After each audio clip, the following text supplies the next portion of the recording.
ملک کے مختلف علاقوں میں تیسرے روز بھی بارشیں، پہاڑوں پر برف باری، چھتیں گرنے سے نوشہرہ اور فیصل آباد میں 2 بچے جاں بحق، 9 افراد زخمی۔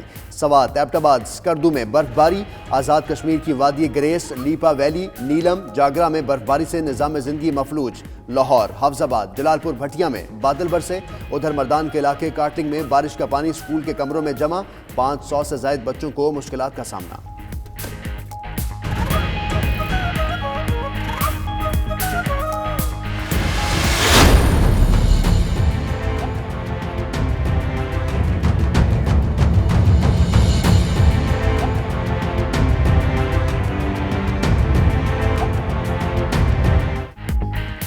حالیہ بارشوں سے خیبر پختونخوا میں چھتیں اور دیواریں گرنے سے 11 افراد جاں بحق، 22 زخمی ہو گئے۔ پروونشل ڈیزاسٹر مینجمنٹ اتھارٹی نے رپورٹ جاری کر دی۔ رپورٹ کے مطابق جاں بحق ہونے والوں میں 8 بچے، 2 خواتین اور 1 مرد شامل ہیں۔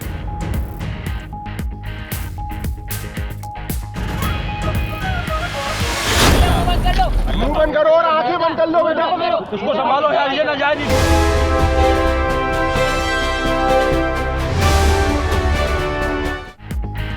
جسے اللہ رکھے اسے کون چکھے۔ کراچی کے علاقے گولی مار میں گرنے والی عمارت کے ملبے سے 3 روز بعد نوجوان کو زندہ نکال لیا گیا۔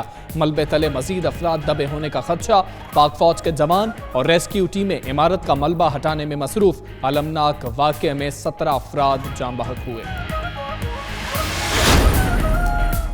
خراب موسم کے باعث وزیراعظم عمران خان کا دورہ کراچی منسوخ۔ وزیراعظم کی گورنر سندھ عمران اسماعیل کو منصوبوں کا افتتاح کرنے کی ہدایت۔ عمران خان افتتاحی تقریب میں ویڈیو لنک کے ذریعے خطاب کریں گے۔ گورنر سندھ کہتے ہیں وزیراعظم کراچی کے لیے نئے منصوبوں کا بھی اعلان کریں گے۔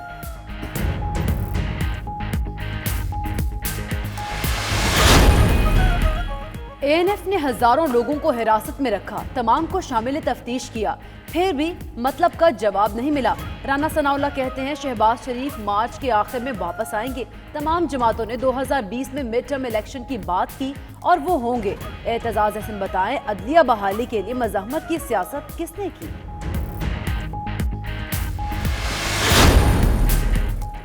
ماہانہ فیول ایڈجسٹمنٹ کی مد میں بجلی مہنگی نہ کرنے پر دوہرا معیار۔ سی پی پی اے کی بجلی 1 روپیہ 48 پیسے فی یونٹ مہنگی کرنے کی درخواست سماعت کے لیے منظور۔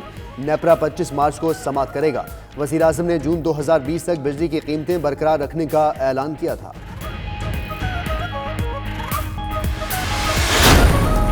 ملکہ کوہسار پر چاندی کی برسات، سیاح خوشی سے نہال۔ آسمان سے اترتے سفید گالوں نے ویکینڈ کا مزہ دوبالا کر دیا۔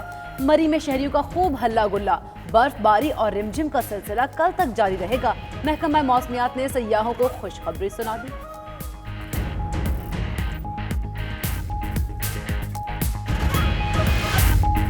اور آسٹریلیا کے دارالحکومت کینبرا میں سالانہ ہاٹ ایئر بیلون فیسٹیول کا آغاز۔ میلے میں ڈائناسور کا 40 میٹر اونچا بیلون سب کی توجہ کا مرکز بنا ہوا ہے۔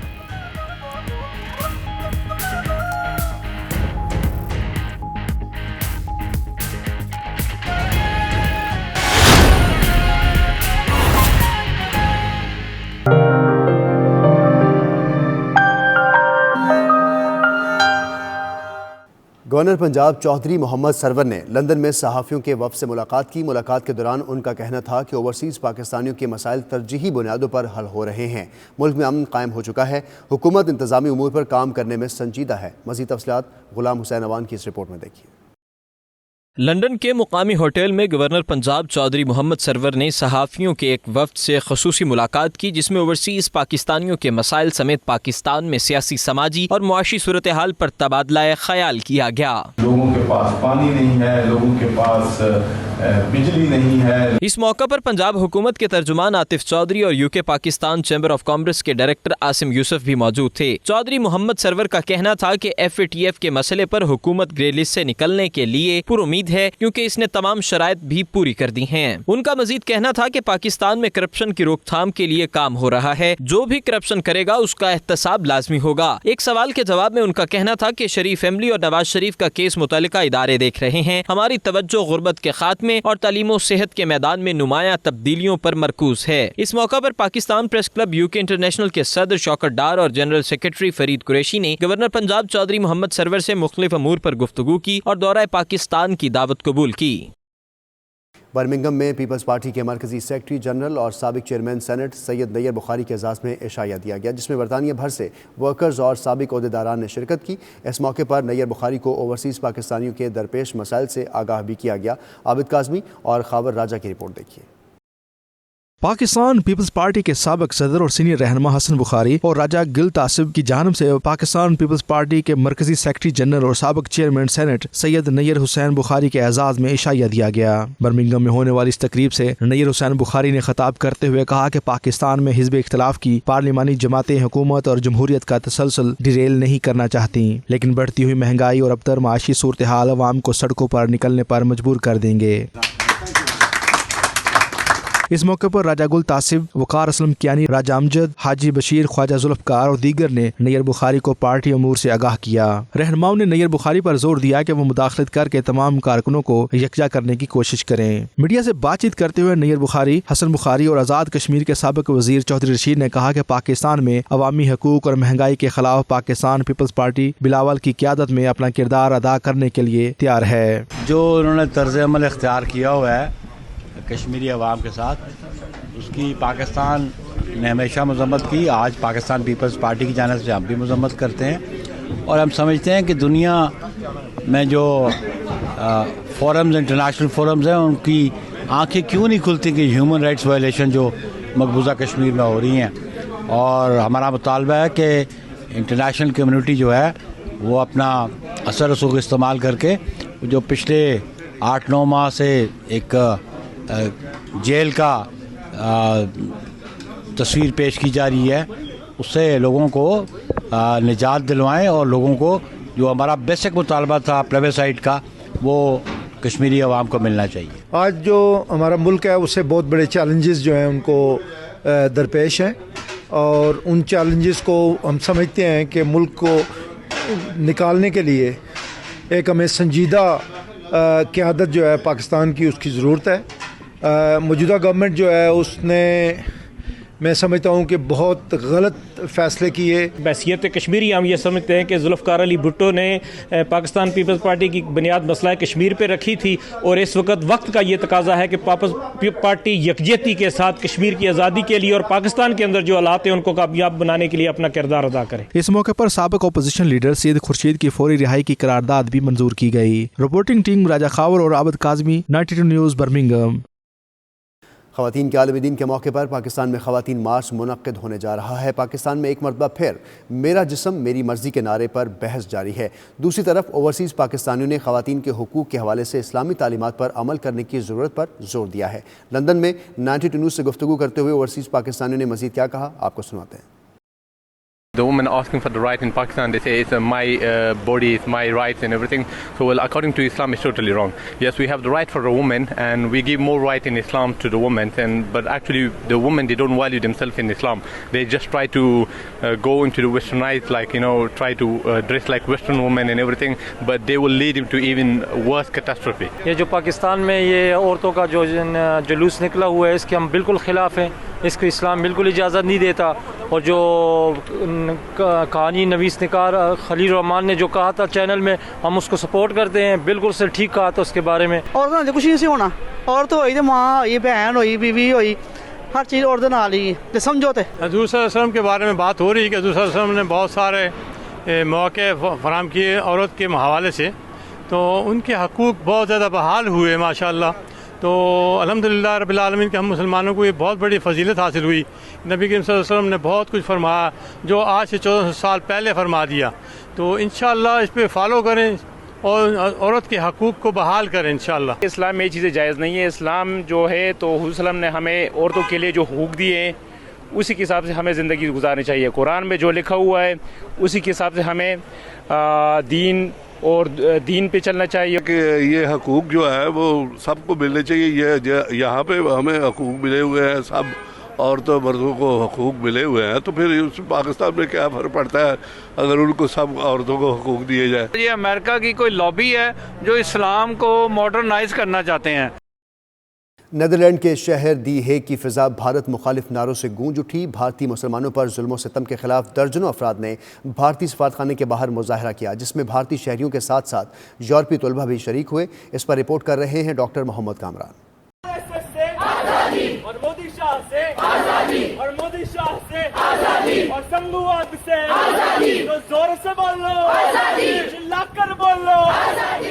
بھارتی دارالحکومت نئی دلی میں مسلمانوں کے خلاف ہندو انتہا پسندوں کے ظلم و ستم کے خلاف دنیا بھر میں آواز بلند کی جا رہی ہے۔ نہ صرف یورپی شہری بلکہ دنیا بھر میں مقیم بھارتی بھی مودی سرکار کی مسلم کش پالیسیوں کے خلاف سراپا احتجاج ہیں۔ نیدرلینڈز کے شہر دی ہیگ میں بھارتی سفارتخانے کے باہر بھی شہریوں نے مسلمانوں سے اظہار یکجہتی کے لیے مظاہرہ کیا۔ اس موقع پر شرکاء نے نئی دلی کے مسلمانوں کے خلاف انتہا پسند ہندوؤں کی پرتشدد کارروائیوں کی شدید مذمت کی۔ کہنا تھا کہ دلی پولیس نے فسادیوں کو بھرپور سپورٹ فراہم کی، جس کے بعد انہوں نے نہتے مسلمانوں کا قتل عام کیا اور جلاؤ گھیراؤ کر کے ظلم کی نئی تاریخ رقم کی۔ مظاہرین نے بھارتی حکومت کی مسلم کش پالیسیوں کو کڑی تنقید کا نشانہ بنایا اور ان کا کہنا تھا کہ مودی نے سیاسی مقاصد کے لیے بھارت کو نفرت اور تفرقے کی آگ میں جھونک دیا۔ مظاہرین نے اس موقع پر آزادی کے فلک شگاف نعرے لگائے۔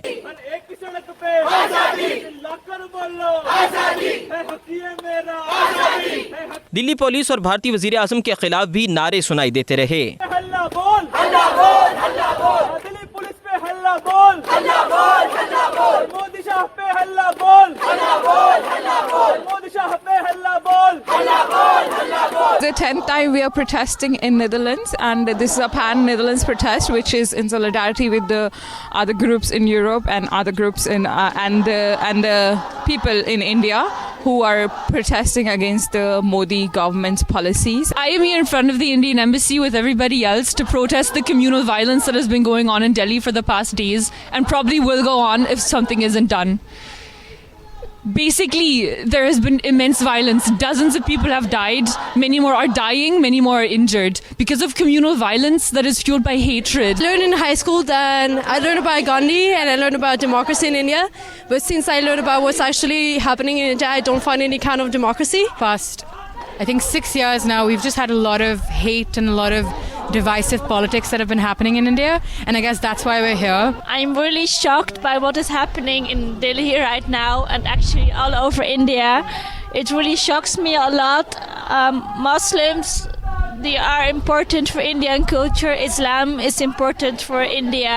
I've been living here in the Netherlands for the past 2 years. Abhi usse pehle Delhi mein rehti thi. I have a lot of family in Delhi, and when it started, I kind of predicted. A lot of people were on the fence when this issue began in the first place, where they said they don't support it because it's for the betterment of the country. But we all knew from the Gujarat 2002 riots to revoking of Article 370 in Kashmir to the Babri Masjid verdict, we all knew what this was barreling towards. And now that it's in front of them, if people still continue to support this man and the kind of rhetoric that he's setting, then it's a huge shame to the world's largest democracy in the world. We are here protesting for the recent violence in Delhi.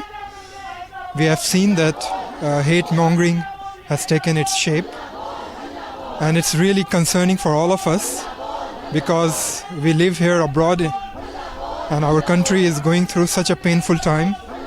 And it's all because of the politics of hate.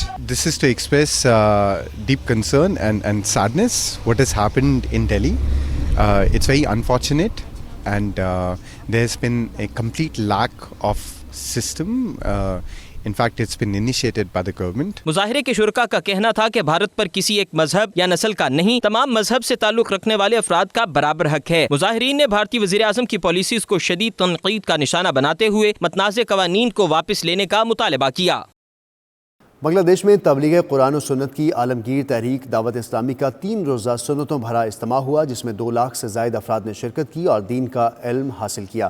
آخری روز ہونے والی خصوصی دعا میں تقریباً 5 لاکھ افراد شریک ہوئے، جنہوں نے گڑ گڑا کر اپنے رب کے حضور دعائیں مانگی۔ اس موقع پر رقت انگیز مناظر بھی دکھائی دیے۔ تفصیلات کے لیے دیکھتے ہیں یہ رپورٹ۔